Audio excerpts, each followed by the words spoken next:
Ecosphere नामक यह trust इस क्षेत्र के सर्वांगीण विकास हेतु प्रयत्नशील रहेगा।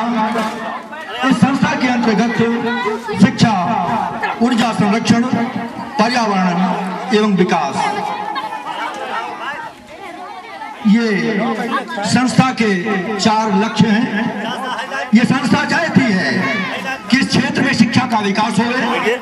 ये संस्था चाहती है इस क्षेत्र में ऊर्जा का संरक्षण हो। ये संस्था चाहती है जो आपके बीच में शिक्षा के प्रसार के लिए, ऊर्जा संरक्षण के लिए, पर्यावरण के लिए एवं इस क्षेत्र के समग्र विकास के लिए अपना सब कुछ लगाकर इस क्षेत्र के विकास हेतु आपको साथ लेकर आगे बढ़ने की इच्छा रखती है। साथियों, आवश्यकता है आपके सहयोग की, आवश्यकता है आपके सहयोग की, क्योंकि कोई भी कार्यक्रम, कोई भी संस्था बिना आपके सहयोग के, बिना जन सहयोग के आगे नहीं बढ़ सकती। हमें आशा ही नहीं, पूर्ण विश्वास है हमें आपका सहयोग मिलेगा। पर्यावरण की हम सुरक्षा नहीं कर पा रहे हैं। जिस दिन पर्यावरण के बारे में हम सोचना शुरू कर देंगे, जिस दिन पर्यावरण क्या चीज है इसे हम समझ जाएंगे, तो निश्चय ही एक समय ऐसा आएगा कि जो जल आज के 20 साल पूर्व 15 से 20 फुट की गहराइयों में मिल जाता रहा, ठीक जिस दिन आपका पर्यावरण सही हो जाएगा वही पुरानी स्थिति बहुत ही आवश्यक है। जंगल के एक पेड़ की सुरक्षा करने की जिम्मेदारी इस क्षेत्र के समस्त बंधुओं की है। जागो, जागो मेरे दोस्तों, जागो। यदि आप चूक जाएंगे, यदि आप इस चीज को सोच नहीं पाएंगे, तो निश्चय ही एक दिन ऐसा आएगा जब इस क्षेत्र के जो भी जंगल हैं इसके एक भी पेड़ नहीं बचेंगे। और जिस दिन एक भी पेड़ नहीं बचे तो आपके गांव के बीच में आएंगे, आपको जड़ी बूटियां नहीं मिलेगी जिनसे दवाएं बनती हैं, आपके जीवन की रक्षा होती है। ये तब संभव हो सकेगा जब जंगल की संरक्षण व्यवस्था चुस्त होगी, दुरुस्त होगी। उसके बारे में सरकार, राज्य सरकार, देश का प्रत्येक नागरिक, क्षेत्र का प्रत्येक नागरिक सोचने को बाध्य होगा। केवल सरकारी प्रयास से ही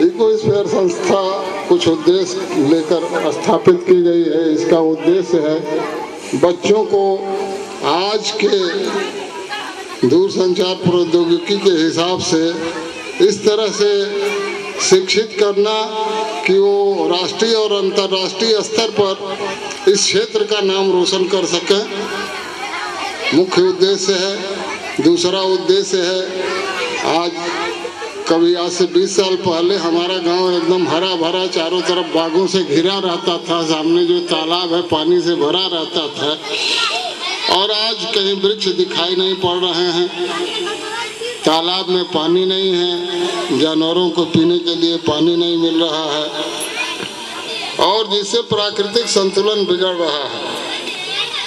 वर्षा समय से नहीं हो रही है। इस खतरे को कौन दूर कर सकता है? हम ही आप दूरवरण मित्र बने, लोगों को इसके प्रति जागरूक करें, वृक्षारोपण अभियान चलाया जाए।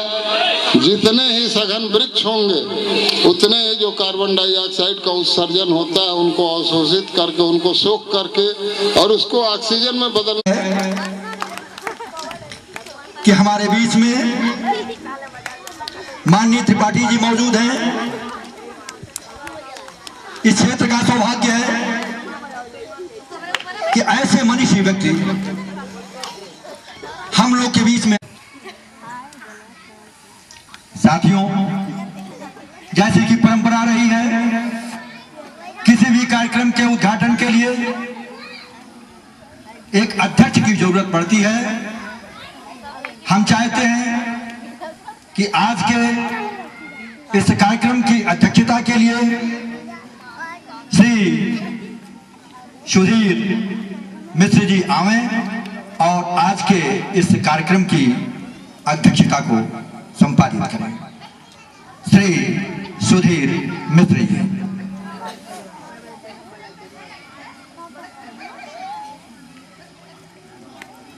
चूंकि अध्यक्ष महोदय आसन संभाल चुके हैं, हम अध्यक्ष महोदय की अनुमति से आज के इस कार्यक्रम के संचालन की अनुमति चाहता हूं। आपकी अनुमति, आपने अनुमति दिया। मैं सबसे पहले अपने मुख्य अतिथि के स्वागत के लिए मां गायत्री सरस्वती शिशु मंदिर की बच्चियां एकता, नेहा और शिखा को आमंत्रित करना चाहूंगा कि आप आवें और मुख्य अतिथि के स्वागत में स्वागत गान प्रस्तुत करें।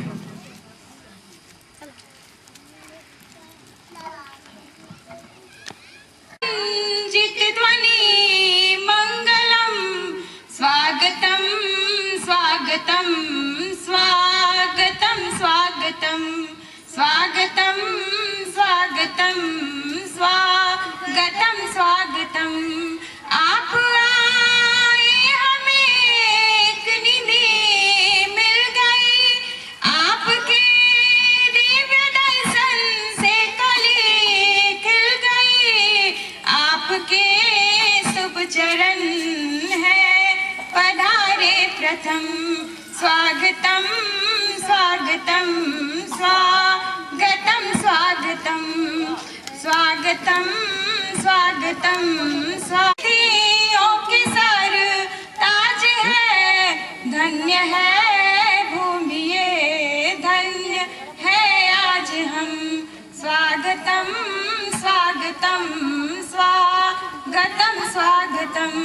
दिन की कुटी है क्षमा कीजिए, ये सदा बस यही है विनय, नेक रखिए सदा बस यही है विनय। स्वागतम स्वागतम स्वागतम स्वागतम।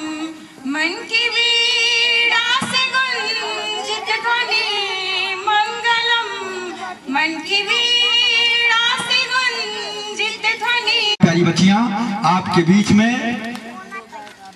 अपना प्रस्तुतिकरण कर रही हैं। आने की खुशी ने तो कलियां ही सजा दी है, मखमल की जरूरत क्या पलकें ही बिछा दी हैं।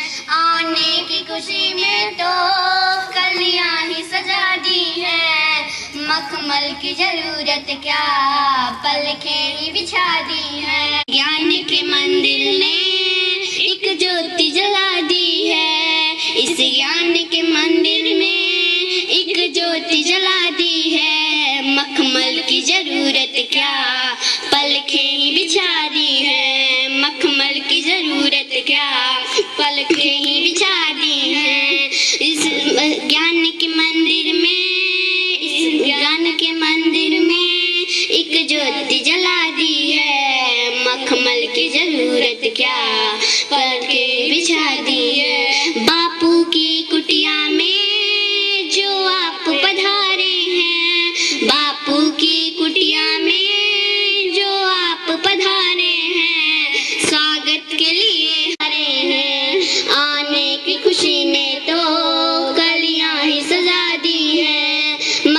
मखमल की जरूरत क्या पलखें बिछा दी हैं, मखमल की जरूरत क्या पलखें बिछा दी हैं। मुख्य अतिथि महोदय के आगमन का कितना बच्चों के अंदर उत्साह है। इसी कड़ी में हम अमिता मिश्रा और पूर्णिमा मिश्रा को आमंत्रित करते हैं कि आप आवें और मुख्य अतिथि महोदय के समक्ष सरस्वती गान प्रस्तुत करें।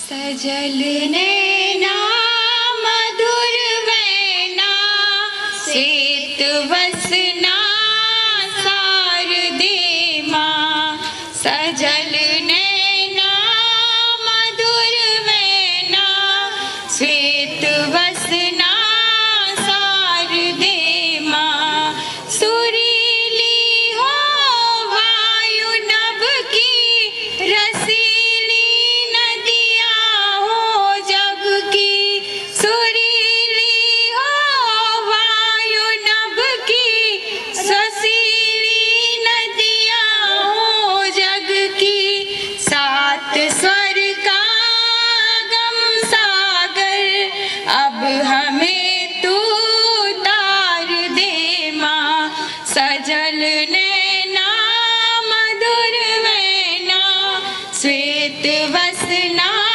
शारदे माँ, सजल नैना मधुर वैना श्वेत वसना शारदे माँ, जिसके आंसू देखो बेबस उसका दुख समझो मैं अपना, जिसके आंसू देखो बेबस उसका दुख समझो मैं अपना, बनूं क्षुदित के लिए आनंदा मुझको तू वरदान दे माँ, बनूं क्षुदित के लिए आनंदा मुझको तू वरदान दे।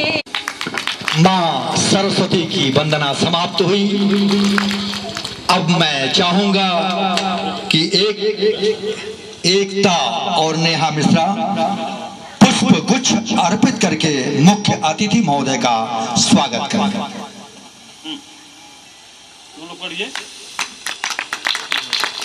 बहुत बहुत नन्ही मुन्नी प्यारी प्यारी बच्चियों ने पुष्प गुच्छ अर्पित करके मुख्य अतिथि महोदय का स्वागत किया। एक बार जोरदार तालियां। बहुत ही प्रसन्न है इस गांव के लोग, इस क्षेत्र के निवासी, जो अपने बीच मुख्य अतिथि माननीय प्रोफेसर रामकृष्ण मणि त्रिपाठी जी को पाकर धन्य धन्य हो रहे हैं। हम एक बार पुनः इस मंच पर आपका स्वागत करते। और सतत विकास, शिक्षा, जिससे लोग स्वावलंबन की तरफ अग्रसर हो सके, इसलिए किया गया है। आज पर्यावरण की समस्या भारी विकराल रूप लेके सबके सामने आ रही है। पर्यावरण के कारण आज जो गांव में जलाशय होते थे, आज वो सूखते जा रहे हैं। गांव में पेड़ों की भी अंधाधुंध कटाई होती जा रही है। हर जगह, चाहे वो औद्योगिक हो या घरेलू प्रदूषण, उसके कारण हमारा जल, वायु, सारी चीजें प्रदूषित हो जाती जा रही हैं। तो ऐसे में यह समय में थी एक जागरूक पहल करने की, जिससे कि लोगों में जागरूकता है और ये पर्यावरण प्रदूषण और इन चीज़ों के लिए वो चेत सकें और कुछ कर सकें। इसीलिए इकोस्फीयर संस्था, जो कि वैज्ञानिक ढंग से पर्यावरण प्रदूषण, ऊर्जा संरक्षण और आज जो ऊर्जा की प्रॉब्लम आ रही है लोगों में, तो सौर ऊर्जा और वैकल्पिक ऊर्जा स्रोतों की तलाश कर और उन्हें कैसे गाँवों में और गाँव का विकास हो सके, इसके लिए काम करने के लिए इकोस्फीयर संस्था काफ़ी काम करेगी। और गाँव में स्वावलंबन हो, कुटीर उद्योग बढ़ें और कैसे लोग खुद स्वावलंबी बने, उनको इस तरीके की ट्रेनिंग दी जाए कि वो खुद से स्वावलंबन और खुद से कुछ कर सकें और गांव से बाहर जाने की आवश्यकता ना हो। जैसा कि गांधी जी का सपना था, ग्राम विकास, ग्राम स्वराज की अवधारणा, आज उसकी मूलभूत आवश्यकताएं विज्ञान के मूलभूत सिद्धांतों से अभी परिचित करा दे तो उससे इनका विकास काफी अच्छा होगा और इनमें जो समझ होगी वो देश के विकास के लिए काफी लाभदायक होगी। इसी के साथ मैं अपनी वाणी को विराम देता हूँ और इकोस्फीयर संस्था का उद्देश्य और अभियान में मुझे आशा है आप सभी का सहयोग रहा तो इकोस्फीयर संस्था अपने उद्देश्यों के जरिए इस देश, ग्राम और सबके विकास के लिए काफी हद तक सफल रहेगी। अभी अभी आपने डॉक्टर रोहित मिश्रा के माध्यम से संस्था का मूल उद्देश्य क्या है विस्तार पूर्वक आपने बताया और आपने जाना। साथियों, निश्चय ही जैसे डॉक्टर मिश्रा ने आपको बताया, संस्था का बहुत ही पावन उद्देश्य है। अगर इस क्षेत्र के निवासियों का, आप सबका इस संस्था को सहयोग मिला कि मुख्य अतिथि महोदय विद्यालय के बच्चों को वृक्ष प्रदान करेंगे और विद्यालय के बच्चे उस वृक्ष को लगाने का काम करेंगे। आदरणीय मुख्य अतिथि महोदय के हाथ में जो है वृक्ष दिया जाए और बच्चों को बुलाया जाए। एक वृक्ष, एक दो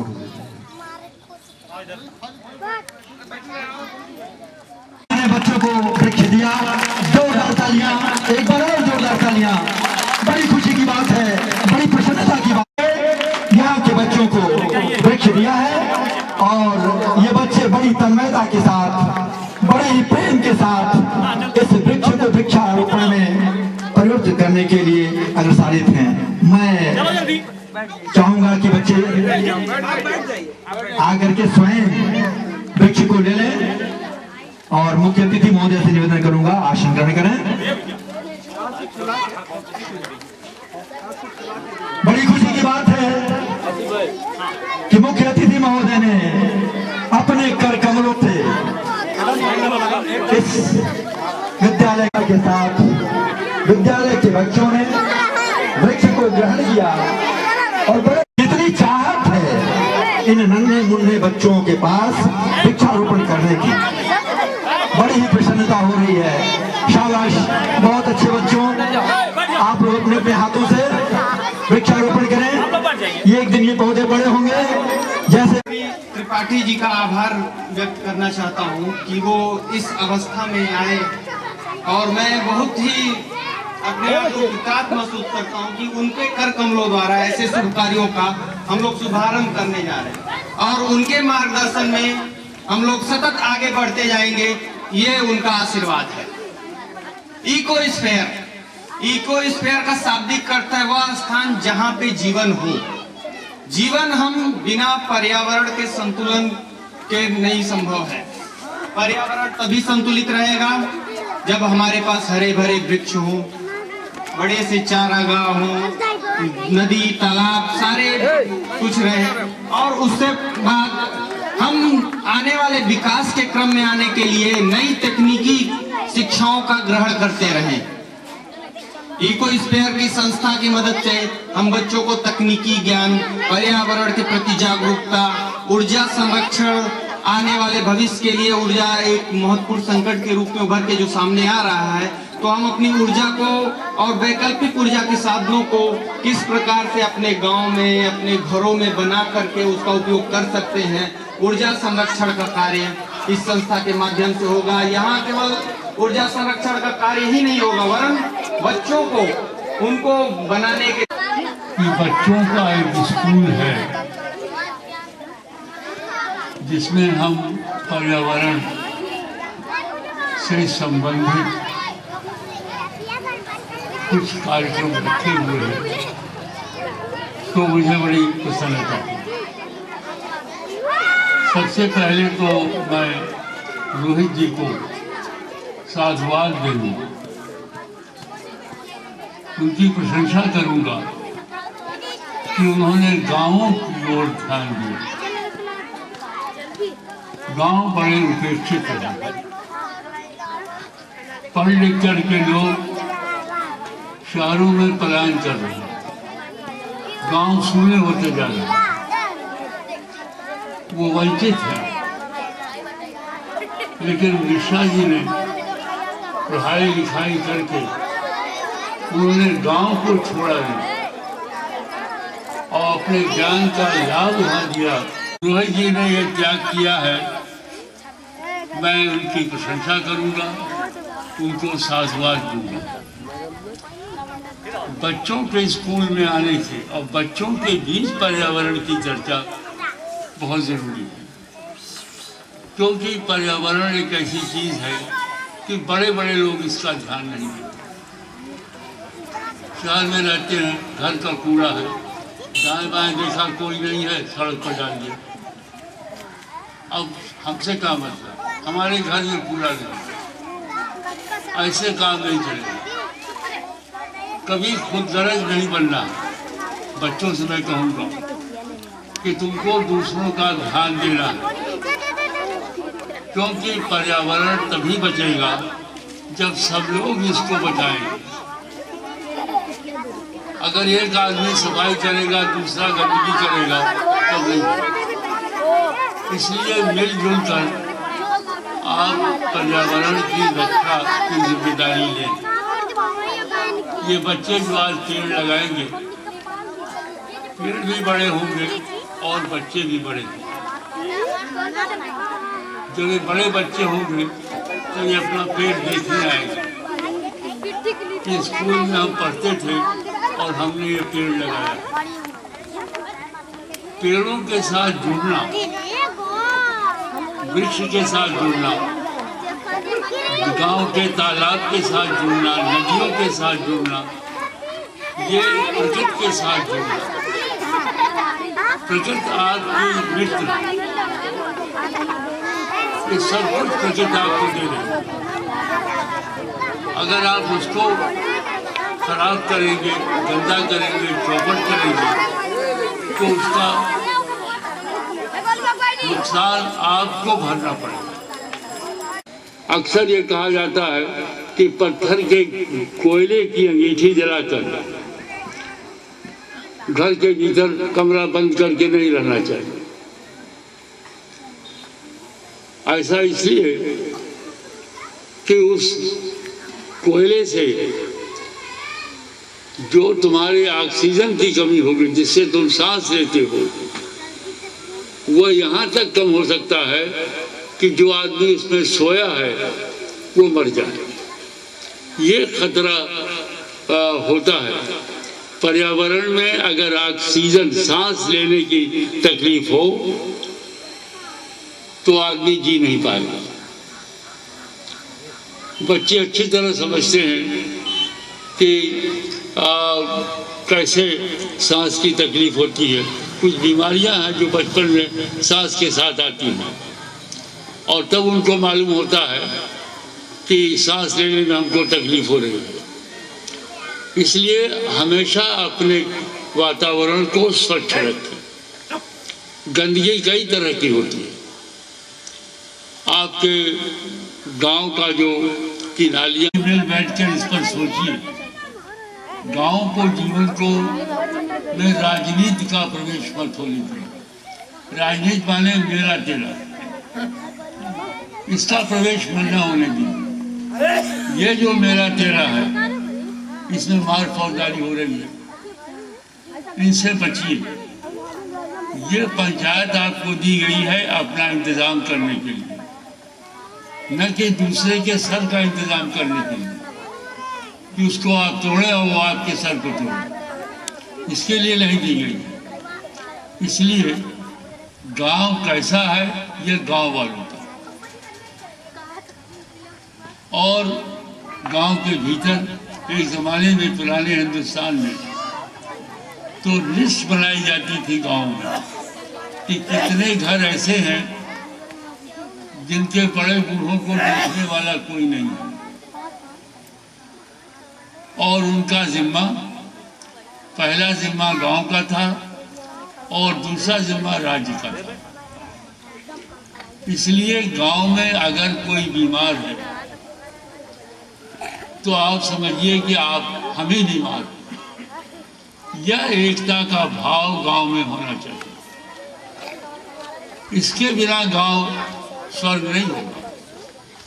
आप देखिए कि एक भी उदाहरण आप प्रस्तुत कर दीजिए, अपने जल का संरक्षण कर लीजिए, वैकल्पिक ऊर्जा का उत्पादन कर लीजिए। अगर एक भी काम आप कर लेंगे तो आपको कितनी मुश्किलों से छुटकारा मिलेगा, इसका अंदाजा आपको अभी नहीं लग रहा है, लेकिन आपको ये लगने लगेगा कि जल का संरक्षण बहुत बड़ी चीज है। जैसा मिश्रा जी ने कहा कि तालाब सूख रहे हैं, अब बड़े कारण हैं इन सबके सूखने के। शहरों में हम लोग थे, जब मैं गोरखपुर आया तो कमरे में गौरैया आके चहचहा करती थी, वो अब सुनाई नहीं पड़ती। कौवे नहीं दिखाई पड़ते, बंदर नहीं दिखाई पड़ते, और चील और गिद्ध इनकी कमी हो गई। आखिर ये क्या हो रहा है? बहुत सी चिड़िया, अपने बचपन की हमको याद है, बहुत दिनों तक, जवानी के दिनों में भी, जाड़े में बहुत सी चिड़ियों पक्षियों का झुंड हिमालय के उस पार से आया करता था। झुंड के झुंड आते थे। अब एक भी नहीं दिखाई, एक बार भी झुंड नहीं दिखाई।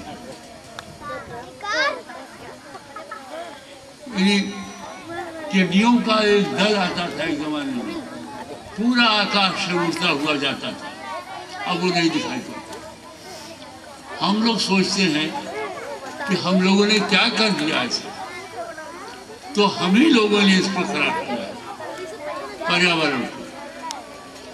अतिथि महोदय को स्मृति चिन्ह प्रदान करना है। मैं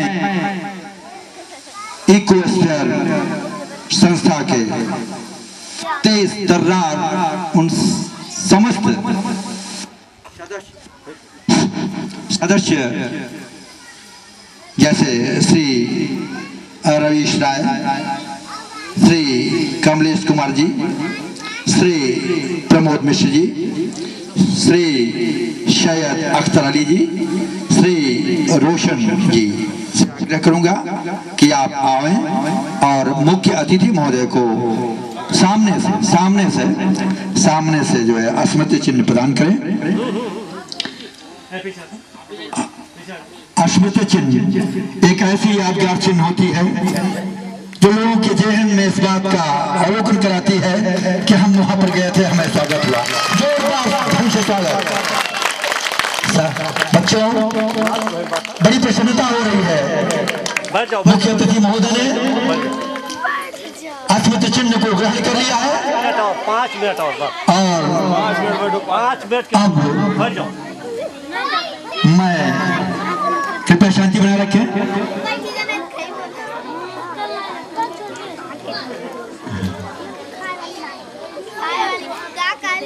हाँ, तो मुख्य अतिथि महोदय ने जो है स्मृति चिन्ह को ग्रहण कर लिया है और आगे के कार्यक्रम में मैं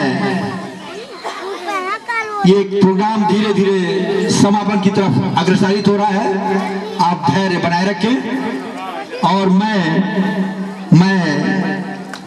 श्री सुधीर मिश्र जी से आग्रह करूंगा कि आप अध्यक्ष महोदय को आभार प्रकट करें।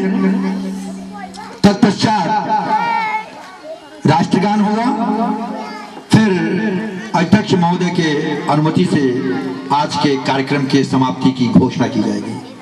तो फिर आदरणीय श्री सुधीर मिश्र जी, आप ज्ञापन दें। आधार। सबसे पहले तो मैं धन्यवाद देना चाहूंगा इन छोटे छोटे बच्चों का, जिन्होंने काफी समय से यहाँ पे बैठ के इंतजार किया इस कार्यक्रम का। उसके बाद मैं आभार प्रकट करना चाहता हूँ श्री सर जी का, जिनके आज आशीर्वाद स्वरूप और जो इस अवस्था में आने के बाद भी यहाँ पे आए। और उसके बाद मैं आभार व्यक्त करना चाहूँगा हमारे कुशल संचालक जी